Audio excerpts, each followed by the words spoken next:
ఏమంటే ఇగో పివి సునీల్ కుమార్ గారు ఈయన ఒక అడిషనల్ డీజీపీగా పనిచేశారు. అంటే చాలా వరకు సుమోటోగా కూడా కేసులు స్వీకరించగలిగే శక్తి ఉండాలి ఆయన దగ్గర. ఎవరో ఏదో ఇప్పుడు రఘురామరాజు గారు జగన్మోహన్ రెడ్డి గారినో ఆయన సామాజిక వర్గాన్ని ఏదో అంటే సుమోటోగా కేసు స్వీకరించి ఆయన అరెస్ట్ చేశారు.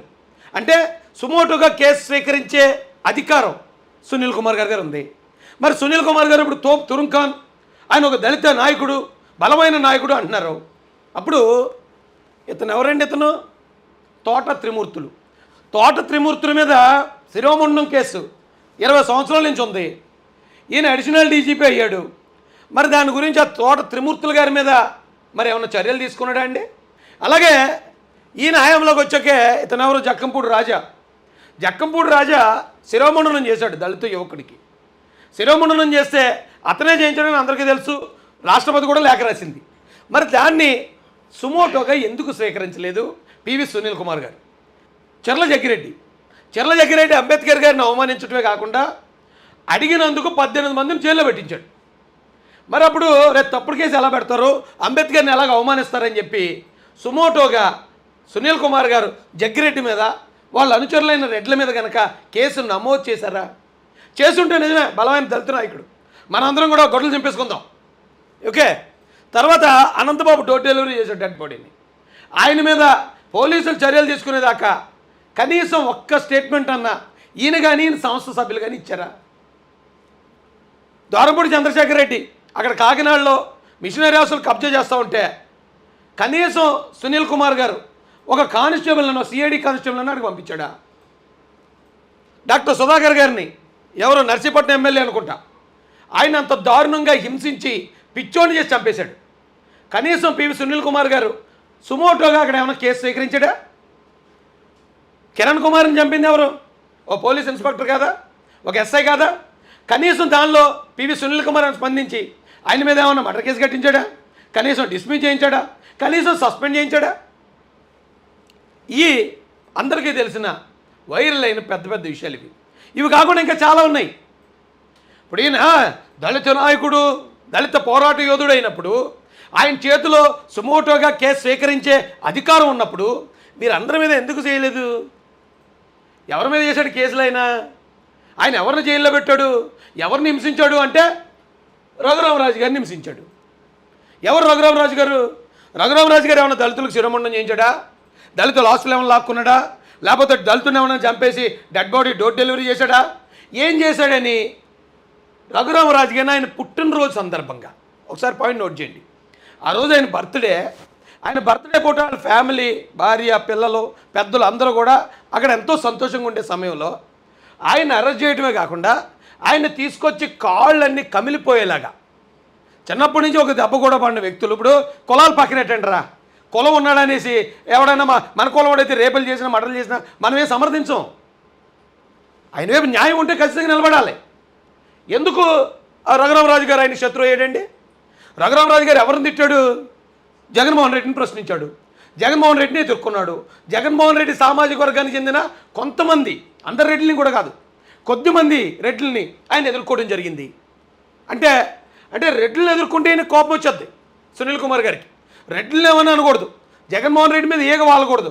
ఈగ వాలితే అరెస్ట్ చేసేసి కాళ్ళు ఇది నిబంధనలకు విరుద్ధంగా అధికార దుర్వినియోగం చేసి కాళ్ళు వాయిగొట్టేస్తాడు.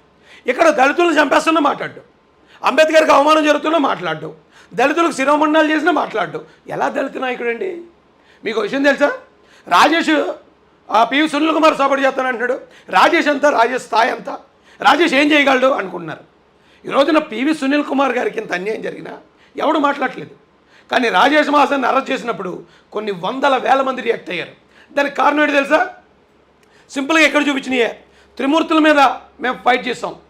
అలాగే శిరోముండనం జరిగిన ప్రసాద్ ఇంటికి వెళ్ళి ఆ ఇంటి దగ్గర నుంచి ప్రెస్ మీట్ల ద్వారా ప్రపంచానికి తెలియజేశాం. ఈ గోపాలపురం అంబేద్కర్ గారికి అవమానం జరిగిన విషయంలో మేము నిలబడి గట్టిగా దాన్ని వైరల్ చేసి అవసరమైతే సబ్ జైలుకి వెళ్ళి వారితో మాట్లాడి ఇది మొత్తం రాష్ట్ర వ్యాప్త సమస్యగా చేసిన తర్వాత వాళ్ళని విడుదల చేయడం జరిగింది. నా మీద ఒక కేసు పెట్టడం కూడా జరిగింది. ఈ సంఘటనలో దోరంపూడి చంద్రశేఖర్ రెడ్డిని ఈ క్రిస్టియన్ ప్రాపర్టీస్ గురించి ఎదుర్కొన్నప్పుడు 3 కేసులు పెట్టాడు నా మీద. ఇక అనంతబాబు విషయంలో ఇక్కడ మాట్లాడినందుకు హౌస్ అరెస్ట్ ఒకటే, ఒక కేసు ఒకటే. ఇలా లెక్క పెట్టుకుంటూ పోతే ప్రతి దానిలోనూ ప్రతి పోరాటంలో మేము ఉన్నాం. మా సైన్యం ప్రతి పోరాటంలో కేసు పెట్టించుకున్నాం. ఈ రోజుకి నిన్న ఇచ్చిన కేసుతో పాటు 20-21 కేసులు ఉన్నాయి మా మీద. ఎవరు రాజేష్ మహాసేన, ఎవరు మహాసైన్యం అంటే ఈ అణగారిన వర్గాల తరపున పోరాడుతున్న వ్యక్తులు. కాబట్టి ఇంతమంది ప్రజల ఆదరణ మాకుంది. ఒకవేళ ఈయన కూడా అలా చేస్తే ఈయన కూడా మా అన్నగా స్వీకరించడానికి, ఆయన గౌరవించడానికి మాకు ఏ విధమైన ఇది లేదు. అయితే ఈయన ఏం చేశాడు, చింతకాయల విజయ్ గారికి వాళ్ళ ఇంటికి వెళ్ళి చిన్నపిల్లలు ఉన్న ఇంట్లో రచ్చ చేశారు ఈ సిఐడి కానిస్టేబుల్స్. ఏం చేయడంటే ఎందుకని ఈయన చేసిన తప్పేమీ లేదు. ఎవరో ఎక్కడో బార్ తిప్పే అని పోస్ట్ పెట్టారట, అందులో బూతు కూడా లేదు. దానికి సిఐడి కేసు, దానికి హైదరాబాద్ వెళ్ళాలని ఎలా చేశాడు. ఈ బీవీఆర్ అనే వ్యక్తి ఎవరిని తిట్టాడు, దళితులను ఏమన్నాడా, దళితుల గురించి ఏమైనా అవమానకరంగా మాట్లాడా, లేకపోతే చింతకాయల విజయ్ గారు ఎక్కడన్నా దళితులను ఏమైనా హింసించారా, దళితులను ఏమైనా చంపేసి డోర్ డెలివరీ చేశారా, డెడ్ బాడీలు. ఈయన మీద దాడి, బీవీఆర్ మీద. ఇక రంగనాయకమ్మ గారు అటండి, 70 సంవత్సరాల వృద్ధురాలు ఆవిడ మీద కేసు. అంకబాబు గారు జర్నలిస్టు అర్ధరాత్రి అరెస్ట్ చేశారు. ఎవరు వీళ్ళంతా? కేవలం న్యూట్రల్, అంటే ప్రభుత్వాన్ని ప్రశ్నిస్తున్న వ్యక్తులు. ప్రభుత్వాన్ని, జగన్మోహన్ రెడ్డిని ప్రశ్నిస్తే ఈయన వీళ్ళందరి మీద కూడా ఉక్కుపాదం మోపేస్తాడు. ఉక్కుపాదం. దళితుల మీద ఎన్ని జరిగినా కనీసం మాట్లాడడం. మరి మాట్లాడినప్పుడు ఈయన వెనకాల దళితులు ఎందుకు వస్తారు? ఆయన గవర్నమెంట్ని ప్రసన్నం చేసుకోవడానికి ప్రతిపక్ష నాయకుల్ని ప్రశ్నించే వాళ్ళని అరెస్టులు చేసి వాళ్ళని హింసిస్తూ ఉంటే ఎందుకు వస్తారండి? ఈ అన్నిట్లకన్నా ఇంకో దారుణం ఏంటి తెలుసా? సన్నీ దళితుడు. ఇక్కడ గోపాలపురం విషయంలో న్యాయం జరగలేదు, ఎక్కువ మాట్లాడుతున్నారు ఏమోళ్ళు, అక్కడికి వచ్చి పని చేయట్లేదని లాగు వదాలవుతున్నాడు అంతే. అంటే ఆ ఒక్క మాటకే ఈయన చెంచా ఒకడు ఉన్నాడు. పివి సునీల్ కుమార్ గారికి చెంచా ఉన్నాడు. ఇది పివి సునీల్ కుమార్ గారి పేజీ. ఇది ఇతనితో కేసు పెట్టించాడు శ్రీకాకుళంలో. ఇతనితో శ్రీకాకుళంలో కేసు పెట్టించి మమ్మల్ని అక్కడ దాకా తీసుకెళ్ళడం, మమ్మల్ని అరెస్ట్ చేయటం, అంతేకాకుండా సన్నీని ఆ షర్ట్ ఇప్పించి కొట్టించాడండి. కొట్టించి మళ్ళీ వీడియో తీయించాడు సాటి దళితుడిని. అది కూడా ఎందుకు? మేము జగన్మోహన్ రెడ్డి గారిని అడుగుతున్నామని, జగన్మోహన్ రెడ్డి గారిని ప్రశ్నిస్తున్నామని సాటి దళితుల మీద కూడా దాడి చేసే పివి సునీల్ కుమార్ గారు ఎలా సార్ దళిత నాయకుడు? ఏ కోణంలో అయిన దళిత నాయకుడు? ఏ కోణంలో దళితులని సపోర్ట్ చేయాలి? ఏ దళితుడి మీద జరిగిన దాడికి ఈయన వచ్చి వీరోచితంగా పోరాడేశాడని ఈ రోజున దళితులందరికీ హారతలు పట్టాలి? నాకు అర్థం కావట్లే. ఇవన్నీ ఆధారాలేనండి. ఇక నేను ఇక్కడ మాట్లాడాను ఈ వీడియో. ఇది ఎప్పుడంటే గోపాలపురం ఇష్యూ, ఆ 18 మంది యువకుల్ని అరెస్ట్ చేసినప్పుడు.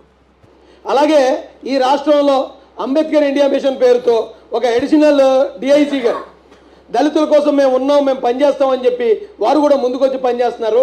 ఇమీడియట్గా ఈ విషయంలో ఈ సంఘటనలో పూర్వాపరాలు ఏంటనేది పరిశీలించి అంబేద్కర్ గారికి అవమానం చేసిన వాళ్ళేమో వదిలేసి ఆ న్యాయం అడగడానికి వెళ్ళిన ఎస్సీ పిల్లల్ని 18 మందిని అరెస్ట్ చేసి లోపల దోస్తారు సార్. దయచేసి ఈ విషయం మీద మీరు కూడా ఇమ్మీడియట్గా స్పందించి వాళ్ళకి న్యాయం చేయించమని నేను కోరుకున్నాను. ఈ ఒక్కటేనానండి నేను. వాళ్ళు ఆ రోజున అక్కడి నుంచి వచ్చారు మా దగ్గరికి, గోపాలపురం నుంచి బాధితులు వచ్చారు. మేము మాట్లాడాం. వాళ్ళు రిలీజ్ అయిన తర్వాత కూడా జై మహాసేన నడిచారు పిల్లలందరూ. వాళ్ళ కోసం మేము పోరాడుతూ, అన్న మీరు ఆ డిపార్ట్మెంట్లో ఉన్నారు కదా, తప్పుడు కేసులు పెట్టారు పోలీసులు, మీరు ఒక చిన్న మాట చెప్తే పని అవుతుంది కదా అన్నాం. అంతే, అంతకుమించి ఏమి విమర్శించలేదు కూడా నేను ఆయన్ని. అంతే. ఆ మాటగా ఆయన కోపం వచ్చింది. నన్నే ప్రశ్నిస్తావా? దళితుల మీద ఏం జరిగితే జరుగుతుంది, నాకు సంబంధం ఏంటి? మా వైసీపీలను ఏమనంటే చెప్పు, మా జగన్ గారిని ఏమనంటే చెప్పు, మా జగన్ గారికి అనుకూలమైన రెడ్లను ఏమనంటే చెప్పు, నేను వెళ్ళి అరెస్ట్ చేస్తాను. కానీ దళితుడికి ఎక్కడ సత్యం నాకెందుకు అనుకున్నట్టున్నాడు ఆయన.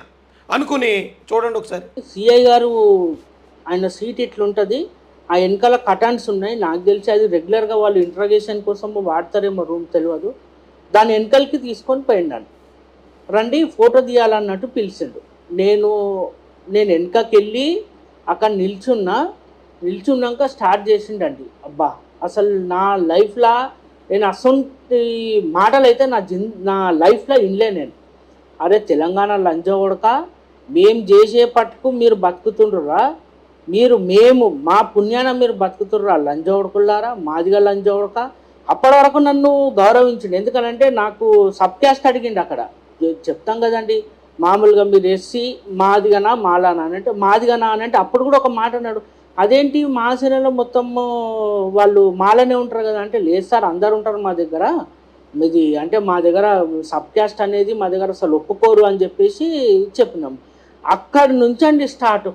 నేను ఎప్పుడైతే మాదిగా అని చెప్పి అన్నను ఒక ఒక గంటన్నరకు అన్నను బయటికి పంపించేసి నన్ను స్టార్ట్ చేసిండండి, కొట్టిండు బాగా.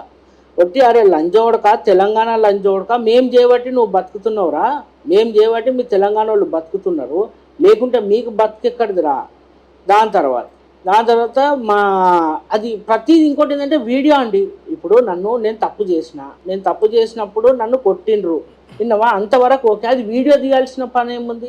వీడియో తీసుకుంటూ మళ్ళీ ఇంకొక అసలు ఈ మాట వింటే నాకు మబ్బులు అసలు విడిపోయినాయండి.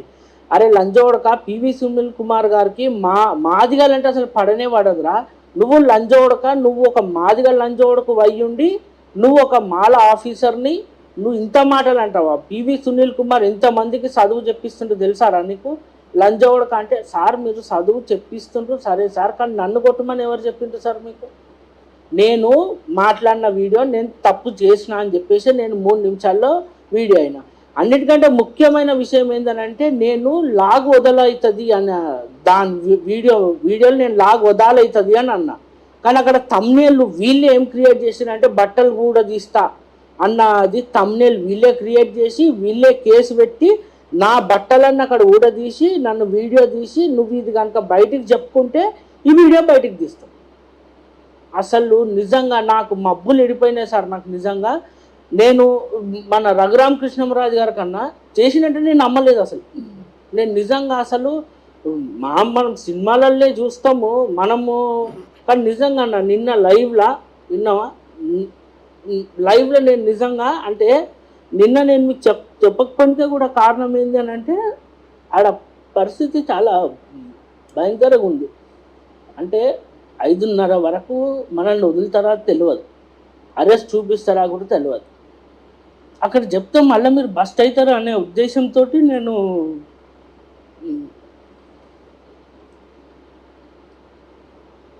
నిజంగా సార్ చాలా థ్యాంక్ యూ. ఎందుకనంటే ఆ వీడియో ఎప్పుడు చూసినా కళ్ళ నీళ్ళు వస్తాయి నాకు. సాటి దళితుడిని, అది గోపాలపురం విషయంలో స్పందించమన్నామని కొట్టి బట్టలోడు తీసి కొట్టి వీడియో తీయించేంత క్రూరమైన మనస్తత్వం సాటి దళితులను కూడా అంత హింసించేంత క్రూరమైన మనస్తత్వం ఉంది పివి సునీల్ కుమార్ గారి దగ్గర. ఆయన ఎలాగండి, ఆయన దళితులకు ఉద్ధారకుడు ఎలాగయ్యాడు నాకు అర్థం కాలే. ఎందుకు దళితులు ఆయన వైపు పనిచేయాలి? ఎందుకు దళిత పుట్టుక పుడితే ఆయనకి ఎందుకు సపోర్ట్ చేయాలి? ఏం చేశాడు ఆయన దళితుల కోసం?